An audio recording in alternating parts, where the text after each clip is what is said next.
테헤란의 도심을 걷다 보면 무언가 묵직한 공기가 예전과는 확연히 달라졌음을 피부로 느낄 수 있습니다. 늦은 오후의 햇살 아래 바람에 흩날리는 검은 머리카락들이 눈에 띕니다.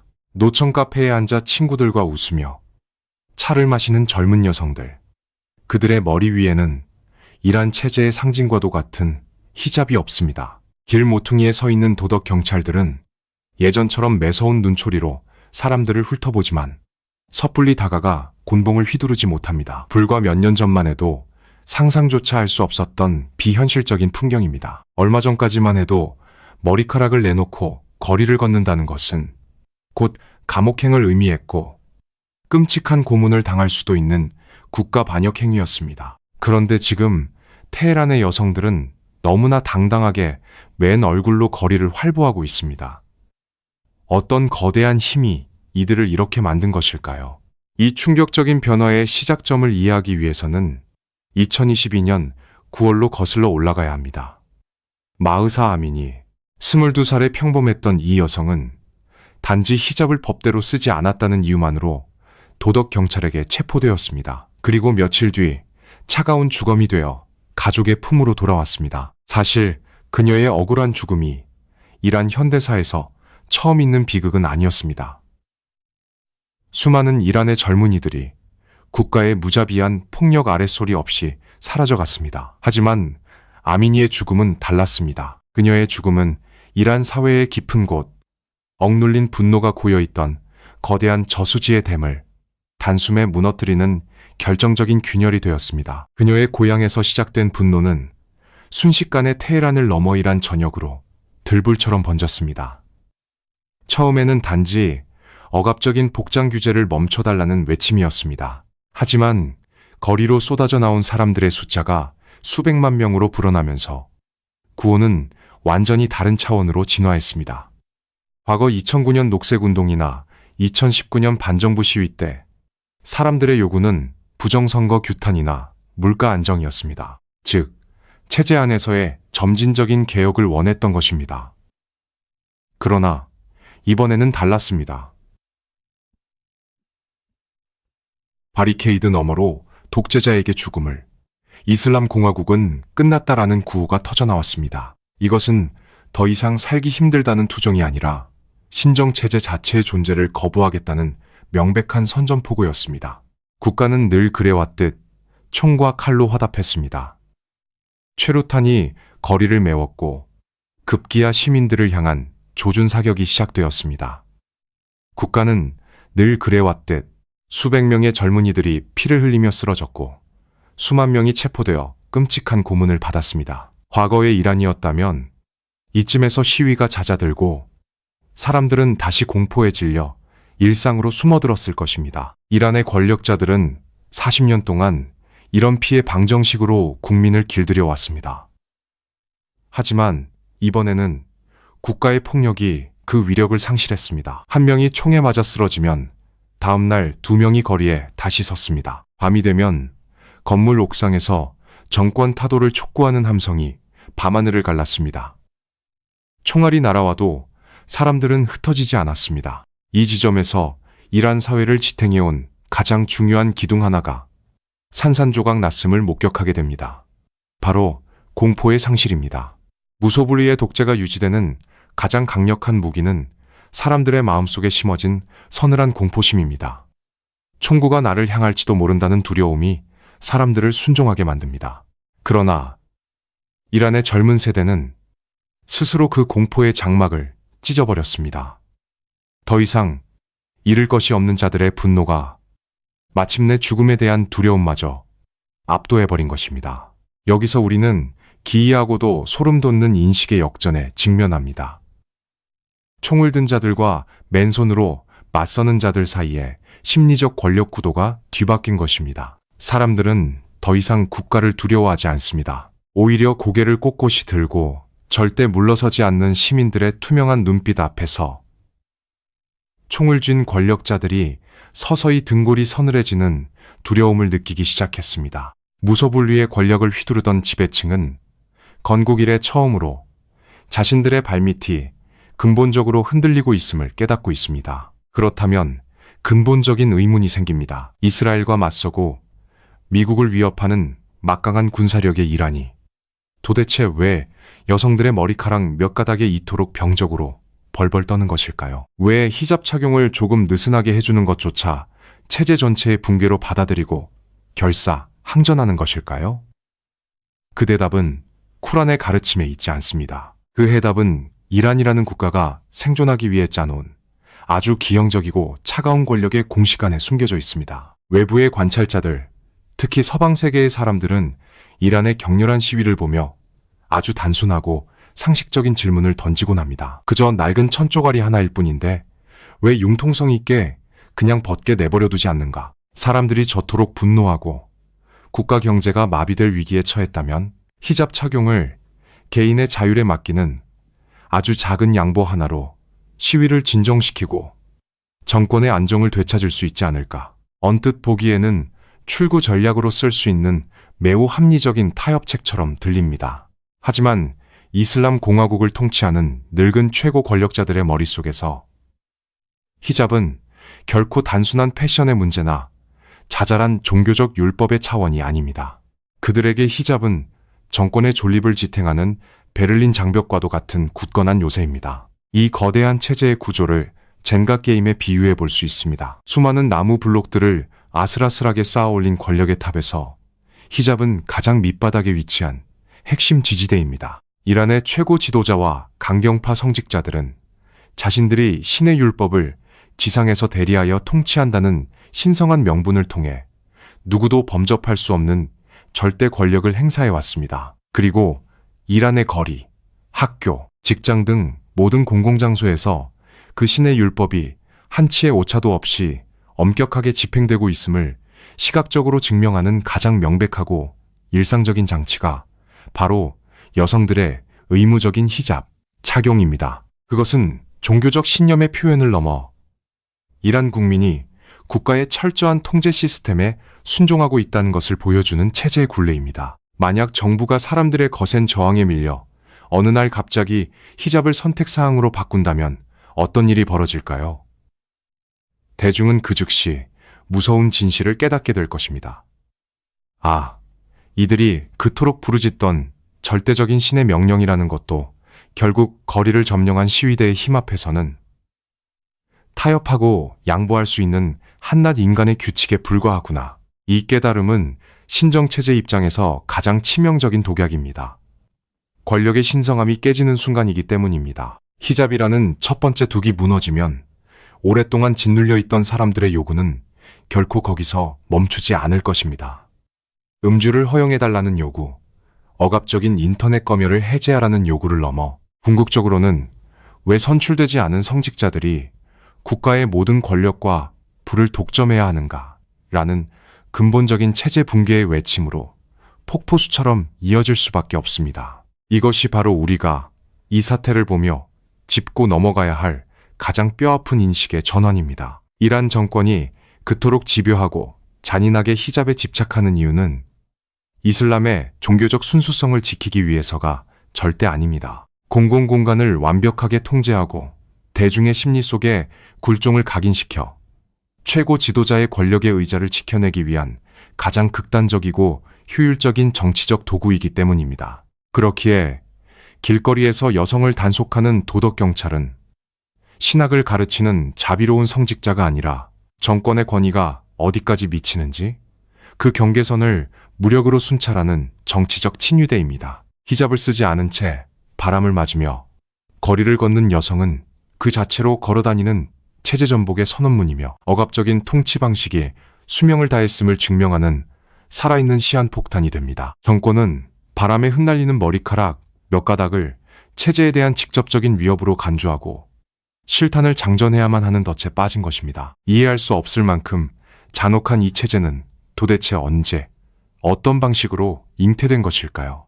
시스템이 국민의 평범한 일상과 숨소리 하나까지 통제하는데 이토록 병적으로 집착하게 된 뿌리를 파헤치기 위해 우리는 시간을 훌쩍 거슬러 1979년으로 돌아가야 합니다. 바로 자유를 향한 위대한 약속이 잔혹한 저주로 변해버린 이란 현대사의 가장 기구한 변곡점입니다. 1979년 이란의 거리는 희망과 열기로 끌어올랐습니다.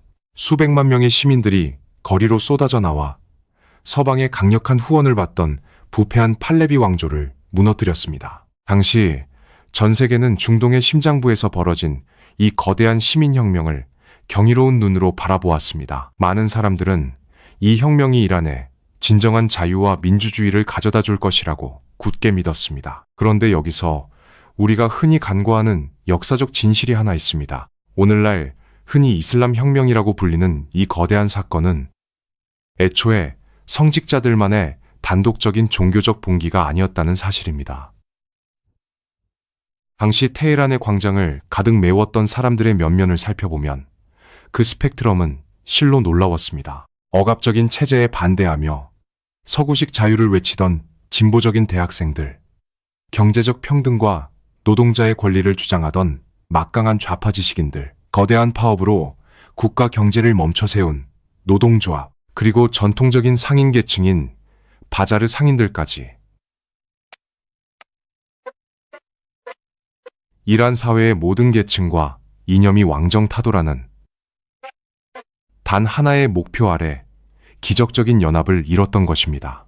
아야톨라 호메이니를 중심으로 한 이슬람 성직자들은 이 거대한 연합의 한 축이었을 뿐입니다. 하지만 왕이 비행기를 타고 야반도주하며 권력의 거대한 공백이 생기자 역사는 가장 잔혹한 방식으로 그 방향을 틀기 시작했습니다. 혁명의 과실이 무르익자 가장 치밀한 조직력을 갖추고 있던 강경파 성직자 그룹은 재빠르게 권력의 심장부를 장악했습니다. 그리고 그들이 국가 권력을 쥐고 가장 먼저 한 일은 왕의 잔당을 청산하는 것을 넘어 어제까지 자신들과 어깨를 나란히 하고 피를 흘렸던 혁명의 동지들을 무자비하게 숙청하는 것이었습니다. 세속적인 민주주의를 원했던 지식인들, 권력의 분립을 요구했던 학생들, 좌파 노동운동가들은 순식간에 국가의 반역자이자 이슬람의 적으로 몰렸습니다. 수만 명의 혁명 동지들이 형장의 이슬로 사라지거나 어두운 감옥에서 끔찍한 고문을 받았습니다. 독재자를 몰아내기 위해 피를 흘렸던 사람들은 단지 그 독재자의 얼굴이 왕관을 쓴 세속 군주에서 터번을 두른 성직자로 바뀌었을 뿐이라는 절망적인 현실을 마주해야만 했습니다. 혁명이 그 자식들을 잡아먹기 시작한 것입니다. 이 끔찍한 역사의 아이러니는 40여 년이 흐른 지금 테헤란의 거리에서 가장 비극적인 형태로 재현되고 있습니다. 오늘날 최루탄 연기를 마시며 도덕경찰의 곤봉에 맞서고 있는 20대와 30대의 젊은이들을 보십시오. 그들은 누구입니까? 바로 1979년 자유를 꿈꾸며 왕의 군대 앞을 가로막았던 그 뜨거웠던 청년들의 손자, 손녀들입니다. 할아버지와 할머니 세대가 목숨을 걸고 독재를 무너뜨려 세운 이슬람 공화국이 이제는 그 손녀들의 머리카락을 가리지 않았다는 이유로 길거리에서 총탄을 날리고 있는 것입니다. 부모 세대가 쟁취했다고 굳게 믿었던 위대한 혁명의 결과물이 자식 세대의 숨통을 조이는 가장 완벽하고 억압적인 감옥이 되어버린 이 지독한 역사의 역설. 이것이 바로 오늘날 이란의 젊은이들이 체제에 대해 느끼는 근원적인 배신감이자 그들이 더 이상 타협하지 않고 정권의 완전한 붕괴를 외치는 이유입니다. 성직자들은 신의 이름으로 국가를 장악하고 도덕이라는 거룩한 겉옷을 입었습니다. 하지만 대중의 온전한 동의를 얻지 못한 채 동지들을 배신하고 강탈한 그 피 묻은 권전은 결코 경전의 말씀이나 율법만으로는 안전하게 유지될 수 없었습니다. 불법적으로 찬탈한 권력을 영원히 지켜내기 위해, 그리고 언제 다시 폭발할지 모르는 국민들의 분노를 영구적으로 억압하기 위해 그들에게는 자신들에게만 절대적으로 충성하는 잔인하고 압도적인 칼날이 필요했습니다. 도덕의 외피를 두른 채 내부의 적을 무자비하게 도륙할 수 있는 괴물. 그 괴물이 이란의 핏빈 역사 속에서 마침내 끔찍한 눈을 뜨게 된 것입니다. 그 괴물의 이름은 바로 이슬람 혁명 수비대입니다. 외부 세계의 평범한 뉴스 시청자들은 이들을 이란 정규군의 엘리트 부대나 최고 지도자를 경호하는 광신적인 종교 근위대 정도로 생각하기 쉽습니다. 하지만 그것은 이란의 진정한 권력 구조를 완전히 오판하는 끔찍한 착각입니다. 1979년 혁명 직후 강경파 성직자들의 권력을 지키기 위해 창설된 이 작은 민병대는 40년의 세월을 거치며 이란 사회의 모든 것을 집어삼킨 거대한 그림자 제국으로 성장했습니다. 오늘날 그들은 단순한 군대가 아닙니다. 그들은 국가 위에 군림하는 또 다른 국가이며 이란의 모든 부와 자원을 독식하고 있는 역사상 유례를 찾아보기 힘든 초거대 군산복합 기업이자 이익 집단입니다. 1980년대 이란 이라크 전쟁이 끝난 후 폐허가 된 조국을 재건한다는 거창한 명분 아래 혁명 수비대는 경제 분야에 깊숙이 개입하기 시작했습니다. 처음에는 파괴된 도로나 댐을 건설하는 단순한 토목공사로 시작했지만 총을 든 자들의 탐욕은 거기서 멈추지 않았습니다. 무소불위의 정치적 군사적 권력을 등에 업은 그들은 경쟁 입찰이라는 거추장스러운 절차 없이 국가의 초대형 프로젝트들을 무자비하게 싹쓸이했습니다. 현재 혁명 수비대는 이란 경제의 심장인 핏줄, 즉 석유와 천연가스 산업을 완벽하게 통제하고 있습니다. 그뿐만이 아닙니다. 국가의 주요 통신망 사업, 대규모 고속도로 건설, 거대한 항만과 공항시설의 운영권, 심지어 금융업과 수출입 통제권까지 모두 그들의 억센 손아귀에 쥐어져 있습니다. 하타말 암비아라는 혁명 수비대 산하의 건설 및 엔지니어링 대기업은 이란 내에서 감히 어떤 민간 기업도 견제하거나 경쟁할 수 없는 완벽한 경제적 독점체로 군림하고 있습니다. 여기서 우리는 이란 사태의 본질을 꿰뚫어보는 가장 핵심적인 인식의 뒤집기를 경험해야만 합니다. 전 세계는 혁명 수비대가 알라의 뜻을 수호하고 이슬람 공화국의 신성함을 지키기 위해 기꺼이 목숨을 바치는 맹목적인 종교 전사들이라고 굳게 믿습니다. 하지만 철저하게 돈과 권력의 논리로 이들의 진짜 속내를 해부해보면 등골이 서늘해지는 완전히 다른 진실이 수면 위로 드러납니다. 그들은 율법이나 신을 보호하는 것이 아닙니다. 그들은 최고 지도자라는 신성한 정치적 방패와 이슬람이라는 절대적인 종교적 명분을 교묘하게 이용하여 자신들이 지난 수십 년간 축적해온 수백억 달러 규모의 거대한 경제 제국을 성난 국민들로부터 보호하고 있는 것입니다. 만약 거리에 쏟아져 나온 시위대가 이 억압적인 체제를 무너뜨린다면 그것은 단순히 여성들의 머리에서 무거운 천조각 하나가 사라지는 것을 의미하지 않습니다. 그것은 혁명, 수비대, 수뇌부가 독점해온 어마어마한 국가의 부와 이권, 그리고 그들이 누려온 화려한 특권 계급이 하루아침에 먼지처럼 사라진다는 것을 의미합니다. 그렇기 때문에 그들은 16살 소녀를 향해 주저없이 실탄을 쏘고 곤봉을 휘두르는데 아무런 양심의 가책이나 죄책감을 느끼지 않는 것입니다. 그들이 그토록 필사적으로 지키고자 하는 것은 꾸란의 거룩한 가르침이 아니라 자신들의 스위스 은행 비밀 계좌와 테헤란 북부 고급 주택가의 화려한 대저택들이기 때문입니다. 평범한 이란의 서민들이 살인적인 인플레이션과 끔찍한 실업난에 허덕이며 쓰레기통을 뒤지고 아픈 가족에게 먹일 약조차 구하지 못해 절망할 때 혁명 수비대 장성들과 그들의 자녀들은 콧방귀를 뀌며 최고급 외제차를 몰고 유럽으로 호화로운 쇼핑을 떠납니다. 신성한 종교의 이름 뒤에 교묘하게 숨어 국가의 척수를 빨아먹는 거대한 마피아 조직. 이것이 바로 신정체제라는 거룩한 환상 속에 감춰진 이란의 진짜 흉측한 맨얼굴입니다. 국민의 분노가 화산처럼 폭발하는 것은 그저 개인의 자유가 억압받아서가 아니라 자신들의 피와 땀으로 쌓아 올린 조국의 막대한 국부를 무참히 강탈해간 이 부패한 기득권층에 대한 끓어오르는 원한 때문입니다. 하지만 군부와 성직자가 야합하여 만들어낸 이 기형적인 경제 구조는 그 자체로 걷잡을 수 없는 치명적인 질병을 앓고 있습니다. 군대가 국가의 경제적 핏줄을 모두 틀어쥐고 모든 영양분을 독식할 때 남겨진 국민들에게 주어지는 것은 형편없이 마른 빵 부스러기뿐입니다. 그리고 그 얄팍한 부스러기마저 외부에서 무섭게 조여오는 끔찍한 올가미에 의해 점점 더 메말라가고 있습니다. 외부의 잔인한 올가미. 이란의 평범한 시민들이 매일 아침 눈을 뜨자마자 마주해야 하는 끔찍하고 숨막히는 현실은 바로 파탄난 경제입니다. 미국을 위시한 서방 세계의 가혹한 경제 제재는 이란의 숨통을 무자비하게 조여왔습니다. 텔레비전 뉴스에서는 연일 국가 경제가 굳건하다고 선전하지만 시장에 나간 어머니들의 지갑은 텅 비어 있고 아버지들의 어깨는 무겁게 짓눌려 있습니다.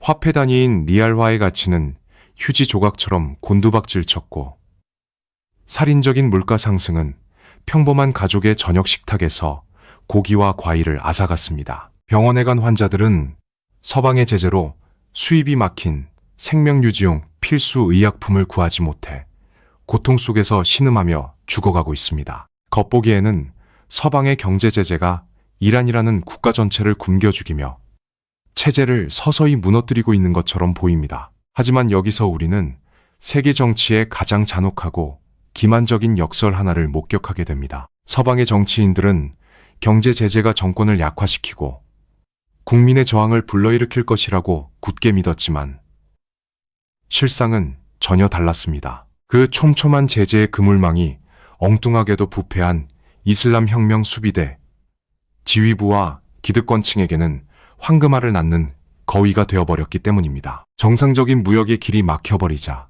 이란 경제는 순식간에 거대한 지하경제와 암시장으로 재편되었습니다. 그리고 그 음습한 지하경제의 모든 통로와 국경, 항만을 통제하는 자들은 다름 아닌 총을 든 혁명 수비대였습니다. 그들은 국가의 위기를 자신들의 주머니를 기하급수적으로 불리는 절호의 기회로 삼았습니다. 서방의 감시망을 피해 석유를 밀수출하고 금수 품목인 값비싼 사치품과 전자제품, 심지어 국민들의 목숨이 달린 필수 의약품까지 독점적으로 밀수입하여 천문학적인 폭리를 취하는 거대한 마피아 카르텔. 제재가 가혹해질수록 암시장의 규모는 걷잡을 수 없이 커졌고 혁명 수비대의 비밀 금고는 검은 돈으로 터질 듯이 채워졌습니다.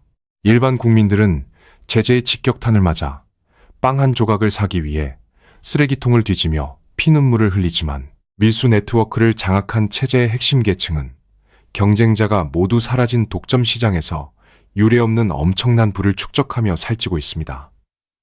참으로 기가 막힌 노릇 아닙니까? 정권을 벌주겠다며 외부에서 조여온 경제 제재라는 올가미가 오히려 내부의 부패한 독재자들에게 완벽한 경제적 독점권을 쥐어주고 평범한 중산층을 완전히 붕괴시켜 정권에 더욱 맹목적으로 예속되게 만드는 최악의 결과를 낳은 것입니다. 이 숨막히는 불의의 현장을 매일 목격하는 이란.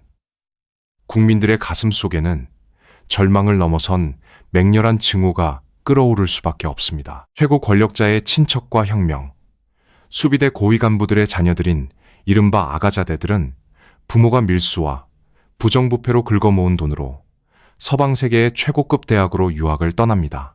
그들은 최고급 외제차를 몰고 명품 쇼핑을 하며 호화로운 파티를 즐기는 사진을 소셜미디어에 당당하게 올립니다.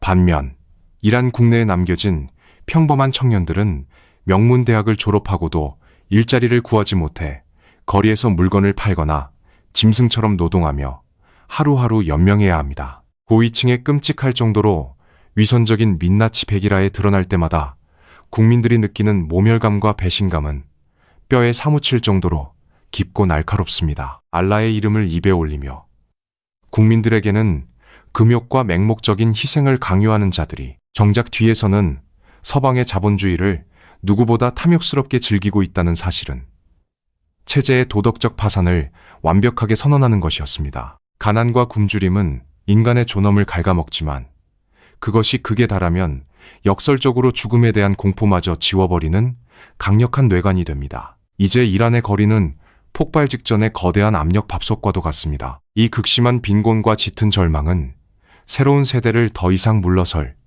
곧 없는 벼랑 끝으로 등 떠밀었습니다. 그러나 맹목적으로 순종했던 그들의 부모 세대와는 완전히 다르게 이 새로운 세대의 손에는 늙은 성직자들이 결코 압수하거나 통제할 수 없는 강력하고도 치명적인 무기가 쥐어져 있습니다. 이 무기는 총알 한 발 쏘지 않고도 거대한 신정체제의 거짓말을 산산조각 낼 수 있는 시대가 낳은 무형의 단검입니다. 그 치명적인 무기는 바로 인터넷과 스마트폰으로 연결된 납작한 세계, 즉 글로벌 문화입니다. 현재 이란 거리에서 체제를 향해 돌을 던지고 있는 주역들은 1979년의 혁명도, 80년대에 참혹했던 이란, 이라크 전쟁도 전혀 겪어보지 못한 Z세대입니다. 이들은 태어날 때부터 이슬람 공화국의 억압적인 공기 속에서 숨을 쉬었지만 역설적으로 그들의 뇌 구조와 세계관은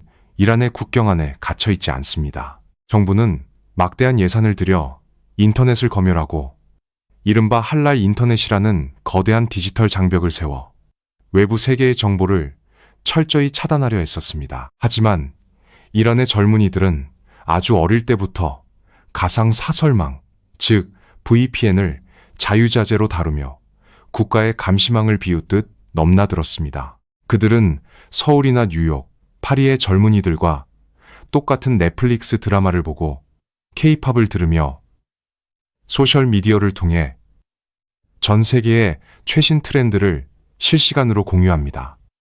국가는 그들에게 7세기 아라비아 반도의 엄격한 율법에 맞춰 살라고 강요하지만 그들의 시선은 이미 21세기의 최첨단 글로벌 시민사회에 가닿아 있는 것입니다. 방 안에서 스마트폰 화면을 통해 자유롭고 평범한 동년배들의 삶을 보다가 고개를 들어 창밖의 현실을 마주했을 때 그들이 느끼는 인지, 부조화는 상상을 초월합니다. 단지 친구들과 카페에서 음악을 들으며 춤을 추고 싶을 뿐인데 그것이 국가안보를 위협하는 중범죄가 되어 도덕경찰의 곤봉에 맞아야 하는 끔찍한 괴리감. 이 거대한 세계관의 충돌은 일시적인 불만이 아니라 필연적으로 폭발할 수밖에 없는 근원적인 모순이었습니다. 이전 세대인 그들의 부모들은 혁명의 피바람과 10년 가까운 전쟁의 끔찍한 트라우마를 온몸으로 겪었습니다. 지켜야 할 직장이 있었고 부양해야 할 가족이 있었기에 국가의 무자비한 폭력 앞에 고개를 숙이고 침묵을 택했습니다. 하지만 지금의 Z세대는 다릅니다. 앞서 말한 파탄난 국가 경제는 이들에게서 지켜야 할 그 어떤 미래도 남겨두지 않았습니다. 명문대학을 졸업해도 일자리는 없고 평생을 뼈 빠지게 일해도 집 한 채 살 수 없으며 당장 내일의 생계조차 막막한 절망적인 세대. 역설적이게도 이 완벽한 상실감은 그들에게 잃을 것이 없다는 가장 강력한 심리적 무기를 쥐어주었습니다. 미래를 빼앗긴 자들은 더 이상 국가의 총구를 두려워하지 않습니다. 체제가 이미 그들의 일상을 거대한 감옥으로 만들었는데 진짜 감옥에 갇히는 것이 무서울 리가 있겠습니까? 이곳에서 우리는 이란 사태를 관통하는 아주 놀라운 비대칭 전쟁의 현장을 목격하게 됩니다. 한쪽에는 막강한 화력의 전차와 탄도미사일, 잔혹한 혁명 수비대를 거느린 철권 통치 국가가 있습니다. 다른 한쪽에는 낡은 스마트폰과 VPN, 그리고 조롱 섞인 인터넷 밈으로 무장한 20대 청년들이 있습니다. 겉보기에는 달걀로 바위치기 같지만 정보화 시대의 권력 투쟁이라는 관점에서 보면 이야기는 완전히 달라집니다. 국가는 실체가 있는 사람의 몸을 가두고 때릴 수는 있지만 수백만 개의 스마트폰을 통해 빛의 속도로 퍼져나가는 사상과 연대의식에는 총을 쏠 수 없습니다. 총알로는 결코 인터넷을 죽일 수 없고 탱크로는 글로벌 문화를 깔아뭉갤 수 없기 때문입니다. 이 폐쇄적인 늙은 권력은 자신들이 도저히 통제할 수 없는 촘촘하게 연결된 세계라는 유령과 싸우고 있는 셈입니다. 테헤란의 거리가 화염에 휩싸이고 젊은 피가 아스팔트를 적실 때 전 세계는 숨을 죽이고 이 참혹하고도 위대한 투쟁을 지켜보았습니다. 수많은 서방 국가들과 인권단체들이 이란 정권의 잔혹성을 맹렬하게 비난하며 시위대에게 뜨거운 연대의 메시지를 보냈습니다. 그렇다면 이 외부의 강력한 지지가 정권의 붕괴를 앞당길 수 있을까요? 여기서 우리는 국제정치의 한없이 차갑고 냉혹한 민낯을 마주하게 됩니다. 왜 미국과 유럽, 그리고 주변의 강대국들은 겉으로는 분노하면서도 이 정권이 내일 당장 완전히 붕괴해버리는 것은 진정으로 원하지 않는 것일까요? 서방의 정치인들은 마이크 앞에서는 이란 정권의 잔혹한 인권 탄압을 강도 높게 규탄하며 거리로 나선 시위대에게 뜨거운 박수와 찬사를 보냅니다. 하지만 텔레비전 카메라가 꺼지고 굳게 닫힌 외교 회의실 문턱을 넘어서면 그들의 셈법은 한없이 차갑고 냉혹하게 변합니다. 미국과 이스라엘 그리고 유럽의 지도자들은 공식 석상에서 이슬람 공화국을 중동의 평화를 위협하는 가장 위험하고 악랄한 적이라고 부릅니다. 그런데 왜 그들은 정작 이 거대한 적이 내일 당장 지도상에서 완전히 붕괴해버리는 상황을 그토록 두려워하며 조심스럽게 접근하는 것일까요? 이유는 지정학적 악몽에 대한 뼛속 깊은 공포에 있습니다. 인구 8,500만 명, 대한민국의 16배에 달하는 거대한 영토를 가진 중동의 패권국이 하루아침에 통제 불능에 무정부 상태로 빠져드는 시나리오는 서방 강대국들에게 현재의 억압적인 이란 체제보다 훨씬 더 끔찍하고 예측 불가능한 재앙을 의미하기 때문입니다. 가장 먼저 고려해야 할 것은 파도처럼 밀려올 전대미문의 거대한 난민 위기입니다. 이란 정권이 무너지고 억눌려 있던 여러 민족과 군벌, 종교 파벌들이 권력을 차지하기 위해 극심한 내전을 벌인다고 상상해 보십시오. 수백만 명에서 수천만 명에 달하는 엄청난 인파가 국경을 넘어 터키와 유럽으로 쏟아져 들어갈 것입니다. 과거 시리아 내전 당시 발생한 난민 사태만으로도 유럽 전체의 정치 지형이 극으로 흔들리고 극심한 분열을 겪었는데 이란 규모의 국가가 붕괴하여 쏟아내는 난민 사태는 전 세계적인 감당 불능의 위기를 초래할 것이 너무나 분명합니다. 더욱 끔찍한 악몽은 따로 있습니다.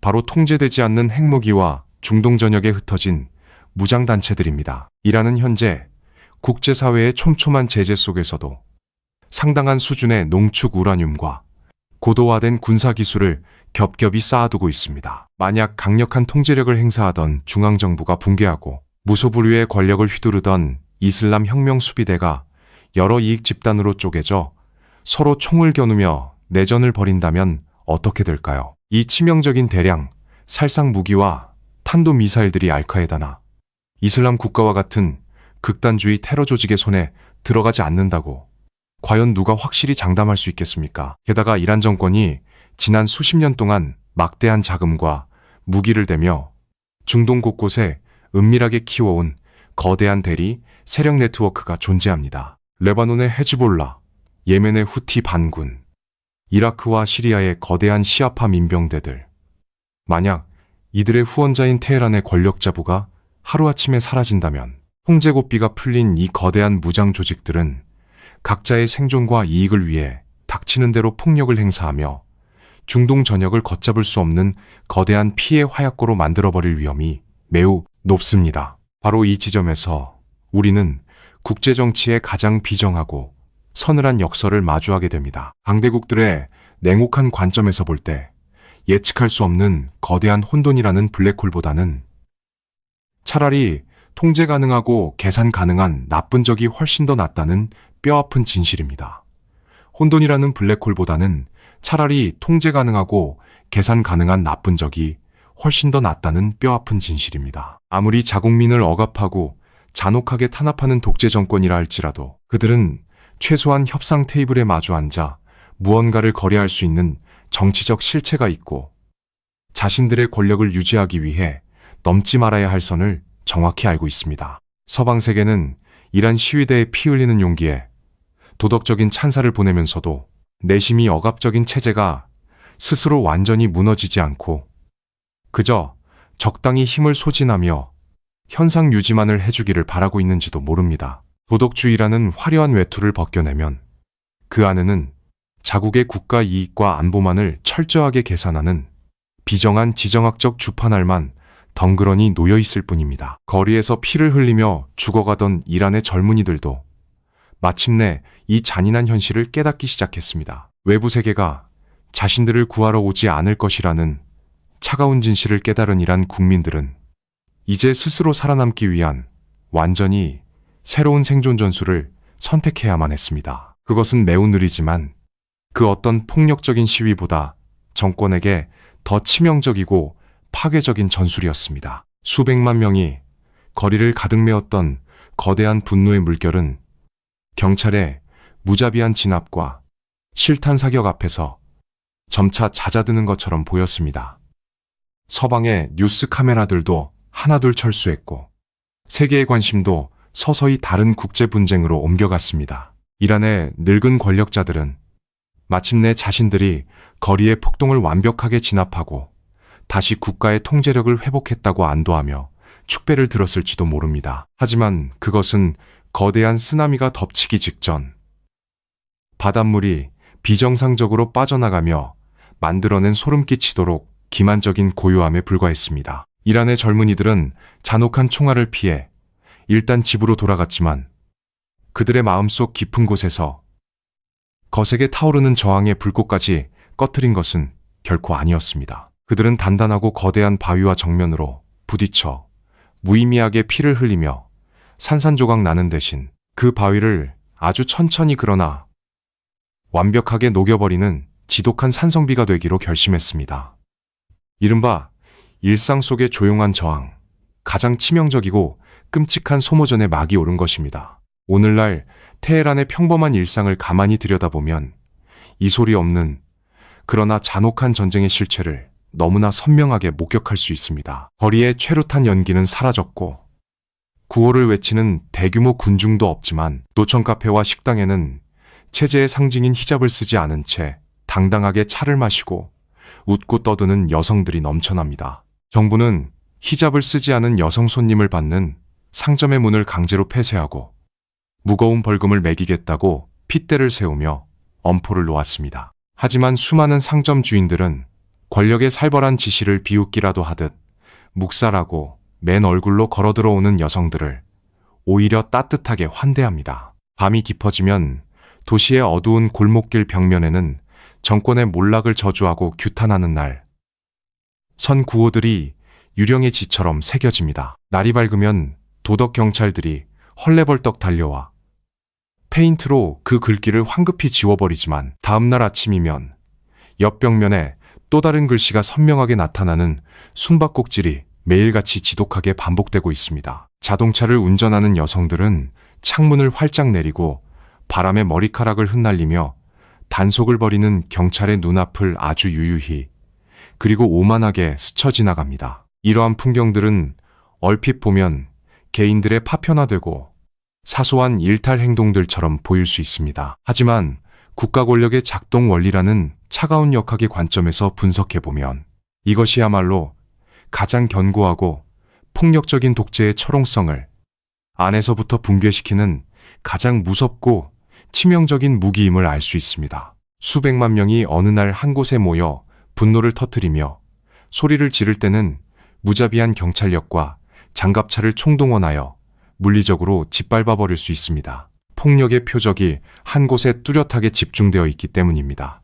하지만 8,500만 명의 국민이 각자의 평범한 일상 속에서 동시다발적으로 그리고 아주 자연스럽게 법을 무시하고 불복종을 실천한다면 상황은 완전히 달라집니다. 국가에 아무리 거대한 폭력 장치라 할지라도 이 앞에서는 속수무책으로 마비될 수밖에 없습니다. 경찰과 군대가 국가의 모든 카페, 모든 빵집, 모든 골목길과 모든 자동차의 내부를 24시간 내내 감시하고 통제할 수는 없기 때문입니다.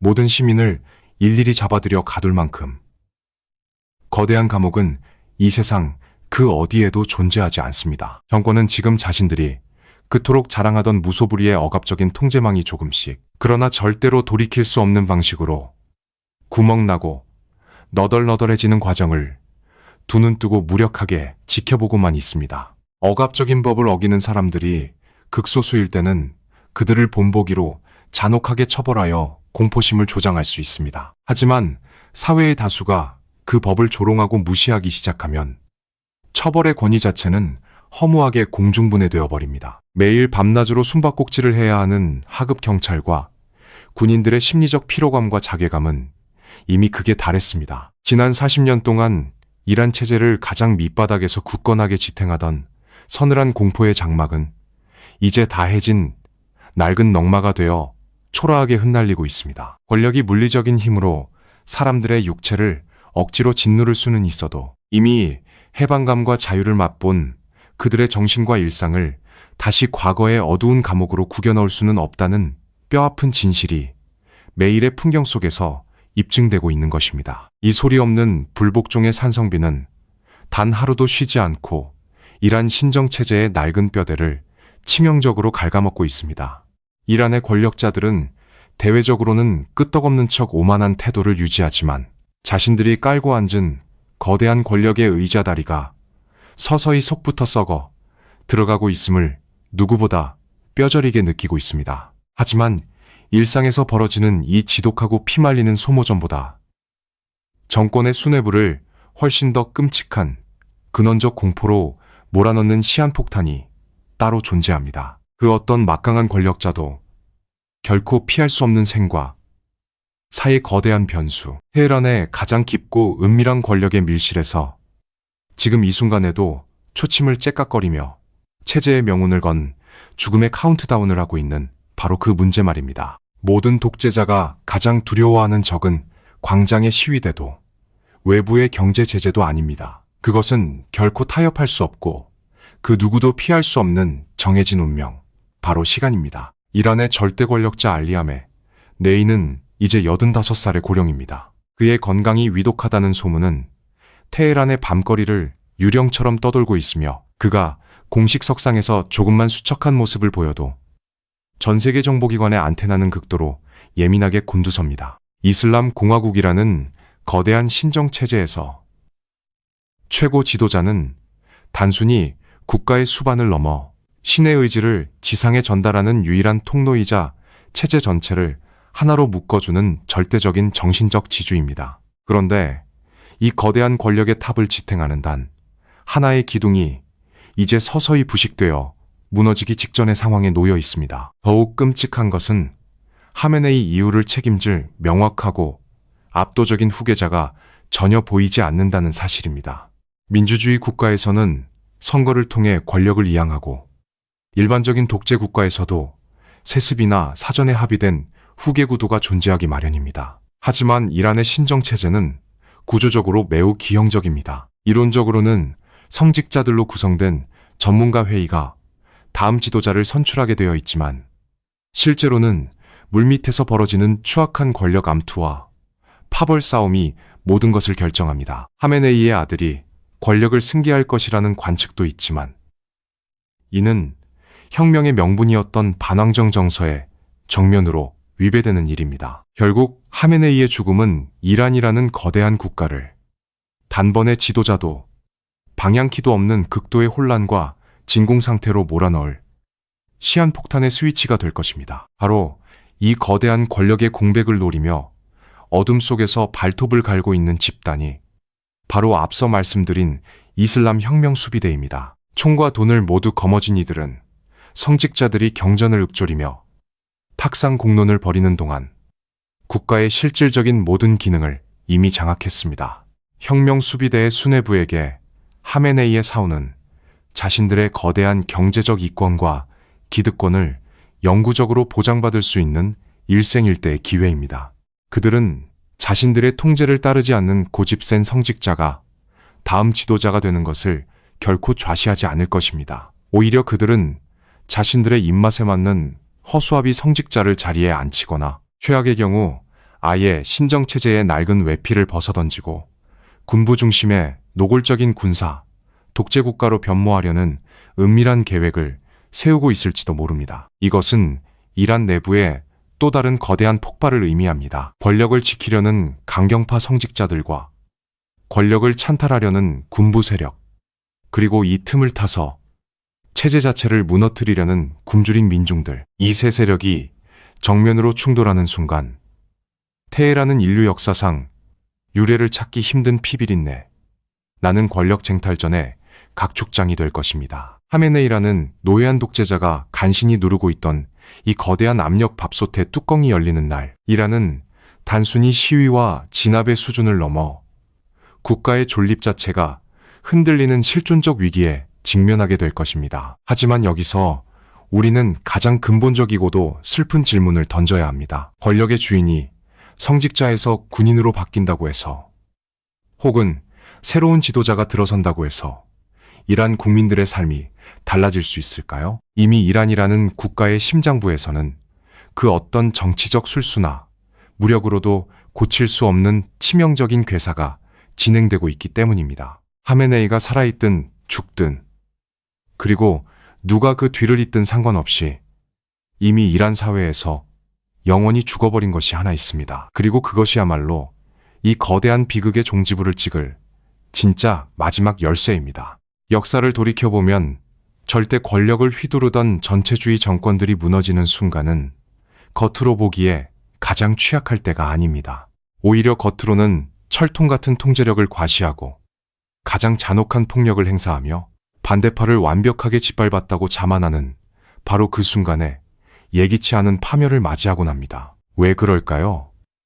체제를 유지하는 가장 근본적이고 강력한 힘은 무기고에 쌓여있는 총탄의 개수나 국경을 지키는 군대의 규모가 아니기 때문입니다. 국가 권력을 지탱하는 진짜 기둥은 바로 대중의 마음속에 자리 잡은 심리적 복종, 즉 통치의 정당성입니다. 이란의 신정체제는 지금 겉으로는 여전히 막강한 이슬람 혁명 수비대와 탄도미사일을 보유하고 있으며 반체제 인사들을 무자비하게 탄압할 물리적인 힘이 있지만 그 정당성이라는 가장 치명적이고 필수적인 심장박동은 이미 오래전에 서서히 멈춰버렸습니다.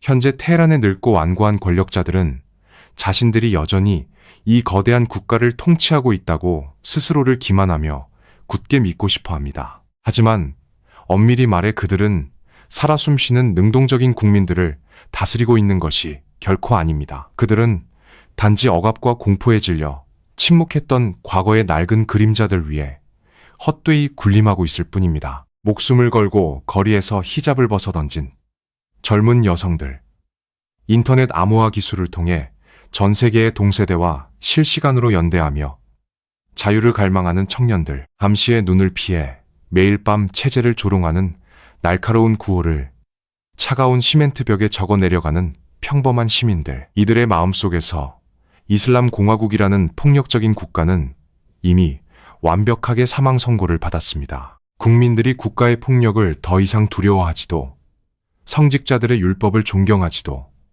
심지어 정권에 대한 분노조차 아까워하며 철저히 조롱거리로 전락시켰을 때 그 체제는 물리적인 붕괴 이전에 사회학적으로 그리고 심리학적으로 이미 돌이킬 수 없는 종말을 고한 것입니다. 이것이 바로 지금 이 순간 우리가 목격하고 있는 가장 거대하고도 쓸쓸한 역사의 비극적인 변곡점입니다. 부패한 정권이 내일 당장 혹은 다음 달에 갑자기 모래성처럼 붕괴하지는 않을지도 모릅니다. 막강한 무력과 자본을 틀어진 기득권 세력은 필사적으로 자신들의 부와 권력을 지키기 위해 마지막까지 잔혹하게 발버둥칠 것이고, 냉혹하게 지정학적 이해관계를 계산하는 주변 강대국들은 이 혼란스러운 이란의 현상 유지를 은밀히 방조하며 시간을 끌 수도 있습니다. 하지만 한번 산산조각이 난 대중의 굳건한 믿음은 결코 그 어떤 억압으로도 다시 이어붙일 수 없습니다. 이미 정신적인 해방감과 자유를 온몸으로 맛본 새로운 세대를 총칼의 위협만으로 다시 과거의 비좁고 어두운 감옥 속으로 억지로 밀어넣을 수 있는 방법은 이 세상 그 어디에도 존재하지 않습니다.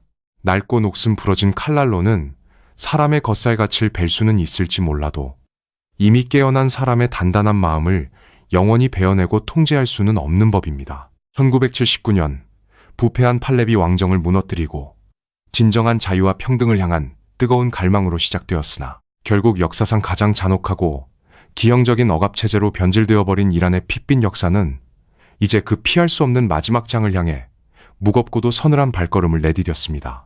외부의 경제 제재라는 단단한 밧줄이 국가 경제의 숨통을 무자비하게 조이고, 최고 권력자의 죽음이라는 거대한 권력의 진공 상태가 코앞으로 다가온 지금 가장 파괴적이고 치명적인 폭발력은 외부의 적이 아니라 바로 이란이라는 국가의 뼛속 아주 깊은 곳에서 극한의 압력으로 응축되고 있습니다. 이 억눌린 분노와 임계점을 넘어선 거대한 압력 밥솥이 과연 언제, 어떤 예상치 못한 사건을 계기로 산산이 폭발할 것인가? 그리고 그 거대한 체제의 파국이 중동이라는 화약골을 넘어 전 세계에 과연 어떤 끔찍한 피바람과 지정학적 혼돈을 몰고 올 것인가? 이토록 무겁고도 두려운 질문에 대한 명확한 대답은 지금 그 누구도 알지 못합니다. 심지어 오만하고 절대적인 권력을 휘두르는 테헤란의 늙은 최고 권력자들조차 자신의 다가올 운명을 알지 못합니다. 다만 역사의 도도한 흐름 속에서 우리가 유일하게 확신할 수 있는 진실은 단 하나뿐입니다. 마침내 죽음의 두려움을 극복해버린 이란의 수많은 청년들이 결코 억압받던 어두운 과거로 다시는 돌아가지 않겠다는 뼈저린 결의를 품은 채 고요하지만 가장 파괴적인 다음번에 거대한 역사의 해일이 밀려오기를 숨죽여 기다리고 있다는 사실입니다.